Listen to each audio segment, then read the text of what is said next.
بسم اللہ الرحمن الرحیم لعلکم تفلحون، تاکہ تم فلاح پاؤ، تاکہ تم کامیابی پاؤ۔ اب آئیے ہم ایک مسلمان ہونے کے ناطے ایز اے مسلم ہمارا یہ عمل ہے کہ اللہ تبارک و تعالیٰ کی باتوں پر عمل کرے، اور نبی علیہ الصلوۃ والتسلیم نے جو فرمایا ہے ان کے بتائے ہوئے باتوں پر عمل کرے۔ تو نبی علیہ الصلوۃ والتسلیم کیا کہتے ہیں توبہ کے متعلق؟ آئیے سماعت فرمائے۔ نبی کریم علیہ الصلوۃ والتسلیم توبہ کے متعلق فرما رہے ہیں کہ حضرت آدم علیہ السلام کے سارے اولاد خطا کار ہیں، اور ان خطا کاروں میں سب سے بہتر خطا کار وہ ہے جو اپنے رب تبارک و تعالیٰ کے بارگاہ میں توبہ کرے۔ اور یوں آگے ارشاد فرماتے ہیں، اللہ کے نبی پیارے حبیب علیہ الصلوۃ والتسلیم ارشاد فرما رہے ہیں کہ اے مسلمانوں، تم رب تبارک و تعالیٰ کی طرف توبہ کرو، اور بے شک فواللہ، اللہ کی قسم، انی لاتوب، میں اللہ تبارک و تعالیٰ کے بارگاہ میں توبہ کرتا ہوں ایک دن میں 100 مرتبہ۔ محترم سامعین و سامعات، میں آپ سبھی سے یہ پوچھتا ہوں کہ کیا نبی کریم علیہ الصلوۃ والتسلیم صرف اتنا بتا دیتے، صرف اتنا کہہ دیتے کہ اے مسلمانوں تم توبہ کرو، تو کیا ایز اے مسلم، ایک مسلم ہونے کے ناطے ہمارا یہ عمل نہیں تھا کہ اس پر عمل کرے؟ لیکن دیکھیں نبی علیہ الصلوۃ والتسلیم کیا ارشاد فرما رہے ہیں۔ نبی علیہ الصلوۃ والتسلیم کہہ رہے ہیں کہ اے مسلمانوں تم سب کے سب توبہ کرو، اور اسی کے ساتھ ساتھ اپنا عمل بھی بتا رہے ہیں کہ اللہ کی قسم میں اللہ تبارک و تعالیٰ کے بارگاہ میں ایک دن میں 100 مرتبہ توبہ کیا کرتا ہوں۔ اب بتائیں یہ اس سے بڑا نمونہ عمل ہمارے لیے کیا ہو سکتا ہے کہ ہمارے نبی کریم علیہ الصلوۃ والتسلیم کہہ رہے ہیں کہ میں توبہ کرتا ہوں اور تم بھی توبہ کیا کرو؟ ایسا نہیں ہے، حالانکہ اللہ تبارک و تعالیٰ نے، ہمارا یہ ایمان ہے کہ اللہ تبارک و تعالیٰ نے سارے انبیاءوں کو سارے گناہوں سے محفوظ پیدا کیا ہے۔ ہر نبی کیا ہے؟ گناہوں سے معصوم ہے، معصوم عن الخطا، عمدن یا سہوا، ان سے کوئی غلطی نہیں ہو سکتا۔ لیکن وہاں پر بھی نبی کریم علیہ الصلوۃ والتسلیم کہہ رہے ہیں کہ میں ایک دن میں توبہ کیا کرتا ہوں۔ اور یقیناً ہر مسلمانوں کو یہ چاہیے کہ ایز اے مسلم ہونے کے ناطے اگر اللہ تبارک و تعالیٰ پر ایمان رکھتا ہے تو اگر وہ کوئی غلطی کر بیٹھے تو اپنے رب عز و جل کی طرف آئے اور رب تبارک و تعالیٰ سے معافی مانگے۔ یقیناً رب تبارک و تعالیٰ تواب ہے۔ محترم سامعین و سامعات، آئیے میں زیادہ وقت نہیں لیتا ہوں، ایک مختصر سا واقعہ آپ تمامی حضرات کے عرض گزار میں کر دیتا ہوں، پھر میں رخصت چاہوں گا۔ ایک مرتبہ کا واقعہ ہے کہ نبی کریم علیہ الصلوۃ والتسلیم فرماتے ہیں کہ تم سے قبل امتیوں میں ایک شخص نے 99 آدمیوں کو قتل کر دیا، یعنی ایک شخص جو تھا وہ 99 آدمی کا قاتل تھا۔ اب اس نے قتل کر دیا تو اب اس نے سوچا کہ میں نے 99 لوگوں کو قتل کر دیا، چلو اب توبہ کرتا ہوں، یعنی اس کے دل میں اب توبہ کی امیدیں امنگ بڑھی۔ وہ کچھ کرنے لگا کسی عالم کے، تو اسے ایک پادری کی طرف رہنمائی کی جاتی ہے۔ وہ بندہ رہنمائی کے طور پر پادری کے پاس جاتا ہے اور جانے کے بعد کہتا ہے کہ میں نے 99 لوگوں کو قتل کر دیا ہے، کیا میں توبہ کر سکتا ہوں؟ وہ پادری کہتا ہے کہ تم توبہ نہیں کر سکتے، تمہارے لیے کوئی توبہ کا دروازہ نہیں ہے۔ بندہ کیا کرتا؟ وہیں پر 99 اس کے پورے ہوئے تو اس کو بھی قتل کر دیا، 100 کا ٹارگیٹ پورا کر لیا وہ۔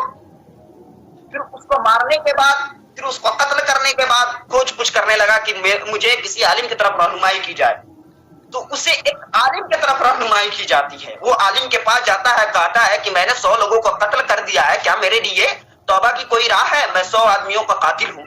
وہ عالم کہتا ہے بالکل، تمہارے اور توبہ کے درمیان کون حائل ہو سکتا ہے؟ تمہارے اور توبہ کے درمیان کوئی نہیں حائل ہو سکتا، بالکل تم توبہ کر سکتے ہو۔ محترم سامعین، میں ایک نقطہ یہاں پر آپ تمامی حضرات کو دینا چاہتا ہوں، یہ دیکھیں وہ پادری کے پاس گیا تو اس پادری نے کیا کہا کہ تم توبہ نہیں کر سکتے کیونکہ تم 99 آدمی کا قاتل ہو۔ لیکن اس عالم کے پاس آیا تو اس عالم، چونکہ یہ عالم جانے ہوئے تھے کہ آخر اللہ اور اس کے بندے کے درمیان جو توبہ کرنے کا عمل ہے، اس توبے کے درمیان کوئی نہیں حائل ہو سکتا، یہ جانکار تھے، اس وجہ سے یہ بتا دیے۔ لیکن وہی پادری جو تھا نہیں جانتا تھا زیادہ، اس وجہ سے وہ کچھ نہیں بتا پایا۔ تو اس سے عمل کیا ملتا ہے، اس سے نقطہ کیا ملتا ہے؟ جب ہمیں بڑا سے بڑا بخار ہوتا ہے، جب ہمیں ڈاکٹر کے پاس جانے ہوتے ہیں تو ہم اچھے سے اچھے ڈاکٹر کا تلاش کرتے ہیں، جب ہمیں گھر بنانے ہوتے ہیں، بلڈنگ تیار کرنے ہوتے ہیں، تو ہم اچھے سے اچھے انجینئر کا تلاش کرتے ہیں۔ تو اگر ہمارے بچے کو تعلیم دینے کی ضرورت ہو تو ہم اچھے سے اچھے ٹیچر، اچھے سے اچھے شکشک، اچھے سے اچھے استاد تلاش کرتے ہیں۔ تو ایسا کیوں نہیں ہوتا ہے کہ جب اسلام کی بات آئے، جب اسلام کے مسئلے مسائل کی بات آئے تو ہم کسی ایلو گیلو کے پاس نہ جائے، ہم کسی لٹل نالج کے پاس نہیں جائے، ہم کسی نیم حکیم کے پاس نہیں جائے، بلکہ اسلام کے معلومات کے لیے بھی ہم ایک اچھے سے اچھے عالم کی تلاش کریں، اور یہی ہمارا نمونہ عمل بھی ہونی چاہیے۔ تو آئیے میں اپنے گفتگو کی طرف چلتا ہوں کہ اس نے کیا کیا۔ اس عالم نے کہا کہ بالکل تم توبہ کر سکتے ہو، تمہارے اور توبہ کے درمیان کوئی بھی نہیں حائل ہو سکتا۔ اسے کہا گیا کہ جاؤ کچھ بندے رب تبارک و تعالیٰ کی تم بھی عبادت کرنے لگنا، لیکن یاد رکھنا تم کبھی بھی اپنے گھر کی طرف لوٹ کے نہیں جانا، کیونکہ وہاں برے لوگ رہتے ہیں۔ پھر کیا ہوا کہ وہ بندہ چل دیتا ہے، جانے کے بعد جاتے جاتے راستے میں اس کا انتقال ہو جاتا ہے، وہ اپنے رب سے مل لیتا ہے، یعنی اس کی موت آ جاتی ہے۔ پھر ادھر کیا ہوتا ہے، جب وہ موت آ جاتی اس کی تو فرشتے، رحمت کے فرشتے اور کیا نام ہے ادھر عذاب کے فرشتے حاضر ہو جاتے ہیں، اور دونوں تنازع کرنے لگتے ہیں کہ میں اسے لے جاؤں گا۔ جنت کے فرشتے کہتے ہیں میں اسے لے جاؤں گا، اور دوزخ کے فرشتے کہتے ہیں میں اسے لے جاؤں گا۔ جو ہی یہ بات چل رہی ہوتی ہے ابھی، تب تک اللہ تبارک و تعالیٰ کے حکم سے ایک اور فرشتہ آتے ہیں اور کہتے ہیں کہ میں تمہارے درمیان فیصل ہوں، میں جو فیصلہ کروں گا تمہیں تسلیم کرنے پڑیں گی۔ دونوں تسلیم کر لیتے ہیں، یقیناً ہم آپ کے فیصلے کو مانیں گے، آپ کے فیصلے کے سامنے ہم سرخم تسلیم کرتے ہیں۔ وہ جب فیصل نے یہ فیصلہ کیا کہ تم دونوں کیا نام ہے یہ جگہ کو ناپ لو، جس کے طرف یہ جا رہا تھا کیا نام ہے توبہ کرنے، اس کو بھی ناپ لو، اور جدھر سے آ رہا تھا اس کو بھی ناپ لو۔ تم زمینوں کو ناپ لو، اور جس کے طرف اس کی کم پائی جائے اسی کی طرف فیصلہ کیا جائے گا۔ اگر یہ زیادہ طے کرنے کو ہوگا تو اس کے مطابق فیصلہ کیا جائے گا، اگر کم طے کرنے کو ہوگا تو اس کے مطابق بھی فیصلہ کیا جائے گا۔ تو چنانچہ جب اس راستے کو ناپا جاتا ہے تو وہ جس طرف توبہ کرنے جا رہا تھا اسی طرف کم پاتا ہے، اسی وجہ سے اسے رحمت کے فرشتے لے جاتے ہیں۔ اللہ تبارک و تعالیٰ نے زمین کو حکم دیا، اس زمین کو جدھر سے یہ آ رہا تھا کہ اے زمین تم پھیل جاؤ، اور ادھر کی زمین کو بھی حکم دیا جدھر یہ جا رہا تھا کہ اے زمین تم سمٹ جاؤ۔ اب دیکھیں رب تبارک و تعالیٰ نے کتنا اپنے بندوں پر رحم و کرم کیا ہے کہ ایک بندہ جس نے 99 سے 100 آدمیوں کا قاتل ہے، وہ قتل کرنے کے بعد ابھی اس نے توبہ نہیں کیا ہے، لیکن اسے یہ احساس ہو گیا کہ میں نے غلطی کر بیٹھا ہے، وہ اپنے رب تبارک و تعالیٰ کے بارگاہ میں صرف توبہ کے لیے چل دیا۔ رب تبارک و تعالیٰ زمین کو حکم دے رہا ہے کہ تم پھیل جاؤ اور تم گھٹ جاؤ، رب تبارک و تعالیٰ اس کو معاف کر رہا ہے۔ تو یقیناً اللہ تبارک و تعالیٰ تواب ہے، توبہ کو قبول فرمانے والا ہے۔ اگر ہم اپنے رب تبارک و تعالیٰ کے بارگاہ میں جائیں گے اور رب تبارک و تعالیٰ سے عرضی پیش کریں گے کہ اے رب تبارک و تعالیٰ الانسان مرکب من الخطاء والنسیان کے تحت مولا تبارک و تعالیٰ میں نے غلطی کر بیٹھا ہے، میں اپنے تمام غلطیوں سے معافی چاہتا ہوں، مجھے معاف کر دو۔ تو یقیناً یہ ہمارا اسلام ہے، اسلام ہے جو طرح طرح کی باتیں سکھاتا ہے، اور ہمارے اسلام میں نبی کریم علیہ الصلوۃ والتسلیم نے بھی یہ عمل دیا ہے کہ تم توبہ کیا کرو، کیونکہ اللہ کی قسم میں ایک دن میں 100 مرتبہ توبہ کیا کرتا ہوں۔ اللہ تبارک و تعالیٰ نے کیا نام ہے سارے مخلوقات میں سب سے اچھا بیٹا، سب سے کیا نام ہے انسان کو پیدا کیا۔ اللہ خود کہتا ہے among my all creation human being is my best creation۔ اللہ تبارک و تعالیٰ کہہ رہا ہے کہ تمام مخلوقات میں، تمام میری تخلیق میں سب سے بہتر انسان ہے۔ ہم انسان ہونے کے ناطے اپنے رب تبارک و تعالیٰ کے تمام احکامات کو بھلائے جا رہے ہیں اور رب تبارک و تعالیٰ سے معافی بھی طلب نہیں کر رہے ہیں۔ یہ کیسا؟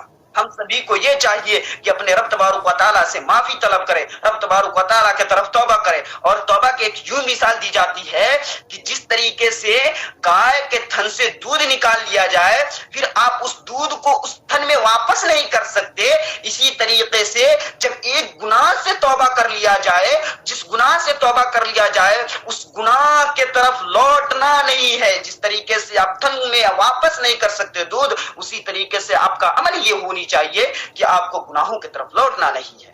محترم سامعین و سامعات، میری تمام تر گفتگو و تقریر کا خلاصہ یہ ہے کہ دیکھیں ہم ایک مخلوق ہیں، اللہ تبارک و تعالیٰ خالق ہے، اور جب ہمارا خالق حکم دے رہا ہے کہ ہم سبھی کو توبہ کرنی چاہیے، اور مخلوق میں سب سے بیٹر جس کو یعنی پروفیٹ محمد صلی اللہ علیہ وسلم کو بنایا گیا ہے، وہ حکم دے رہے ہیں کہ نبی کریم کہ حضرت آدم علیہ السلام کے تمام کیا نام ہے بیٹے، ان کے اولاد کیا نام ہے گناہ گار ہیں اور خطا کار ہیں، ان سبوں کو توبہ کرنی چاہیے۔ تو یقیناً ہم سبوں کو توبہ کرنی چاہیے اور دیکھنی چاہیے کہ آخر ہم کیسے کام کریں جس سے ہمارا خدا راضی ہو، اور کیسے کام کریں جس سے ہمارا خدا ناراض ہوتا ہے، ان کاموں کی طرف نہ جائیں۔